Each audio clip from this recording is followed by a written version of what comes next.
Okay, folks, back at it. Now, before I revel, let me preface this. It has come to my attention that David Carroll, a great intellect, has passed. Now, I normally don't involve myself in topics that he covers. However, I was a bit perturbed. I was set off by some of the comments you skirts made. It is if it is if some of you were gleeful of his passing. However, as your pennies soak from his death, ask yourselves, ask yourselves, Heifer, was he wrong about anything he said about y'all? Are you not the betrayers of our race? Did the white man not have access to you shit before we even reached the shores of America? You skirts, even married ones, entered agreements with white men so you and you alone could could be free, and you have us left the black man behind to die in slavery. I mean, you skirts have a hell of a nerve to derive the quixotic notion that black men turned their backs on you. Historically, there is ample reason why we should have. Additionally, a sizable percentage of black male homicides has females linked to both the killer and the victim. You, however, God damn it, however, we men are the traitors. Every holiday, some of you skirts are lining Negroes up to get robbed by Hambone, Skillet, Junebug, Leroy, and Harold. Even the great minstrel, Spike Lee, displayed how you help derive the violence and how you can be instrumental in quelling it. Rest in peace, Mr. Carroll. All right, cursory aside, let's get to the topic at hand.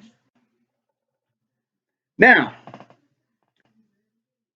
if you know me, you know that I am politically to the right. I view politics through the lens of Machiavellianism, and this allows me not to see any politician as America's savior. You see, according to Machiavelli, notwithstanding Florentine wealth in the late 14 and 1500s, he prophetically held to the belief that if Florence continues to be beguiled by demagogues and rely on outside forces for protection, they would lose their republic. And subsequently, that happened when Spain would betray Florence and return Florence into back into the hands of the Medici. Therefore, did Florentines allow their republic to be captured? Additionally, a similar query could be raised. Will party loyalty allow the American Republic to be stolen? What I'm about to say may ruffle some of the chicken feathers of many constituents, especially those who wholeheartedly throw their support behind Trump and the MAGA movement. I mean, it substantiates the banality of the political parties being two appendages of the same bird. Moreover, it shows the clannish nature of citizens in both parties.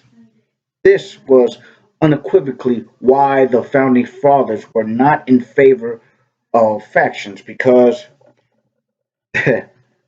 they they did not intend for American politics to be partisan. James Madison would explain this in the Federalist 10. For example, conservatives, we constantly speak on how liberals are superseding constitutionality with their band of authoritarianism. However, the Federalist 10 displays uh, of political partisanship, and that will be a factor in losing our republic, the American republic. An example of this is the feeling of perfidy. Many MAGA supporters feel about Trump's pro-vaccine stance. A conclave of Trump supporters refuses to take into account that Operation Warp Speed was an action taken by Trump's administration, where, which that alone is axiomatic of his stance on the COVID vaccines. Now, should Trump be called to the carpet to answer why he took the, the COVID vaccine and its booster shots, and why visitors of Trump Tower must be vaccinated en masse? Hell no, he shouldn't be. No, that's his place. He can do what he wants. However, however, he should be he should be taken to task to answer why, as a very popular president with the love and trust of a swath of supporters, you abnegate shedding light on what makes the vaccine so safe. Yet instill important information about the vaccine will will only be available in 55 years. Yet it was supposed to be accessible in 2023. Essentially, this is a perfect case of factions causing partisan politics because Trump veneration cajoled many citizens to get behind Trump and completely overlook decisions that he made as president that could put the Second Amendment in danger. Furthermore, Trump's omnibus bill was the building block that gave Democrats the motivation to attempt the passage of the For the People Act. And the Republican Party gave no pushback. However, we conservatives find no problem in exposing Democrats' skullduggery. They have no problem with that shit. I mean, we know, yes, of course, the DNC has always been the party of treachery and treason. However, it's so pellucid now.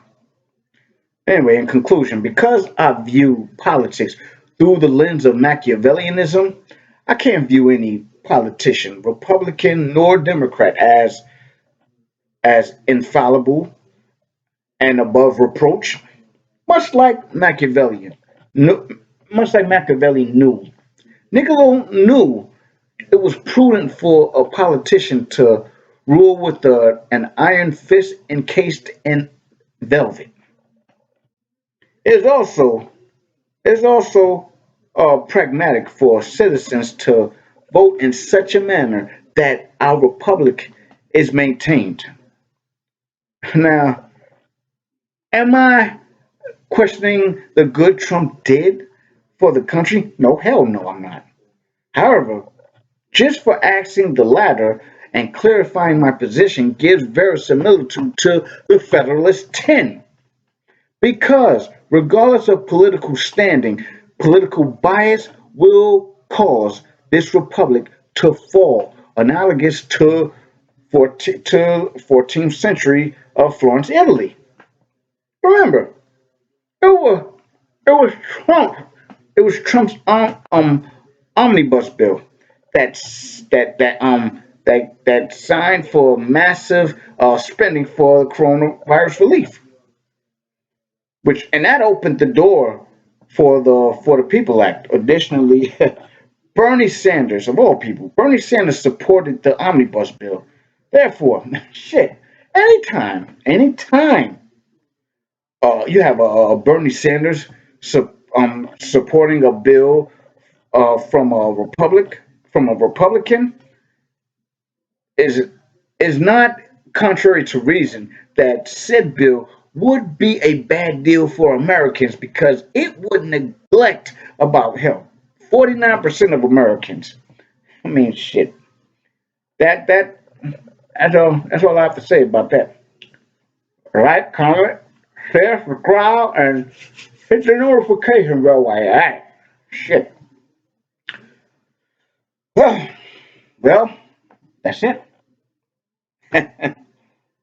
That's all, folks. That is all. Goodbye.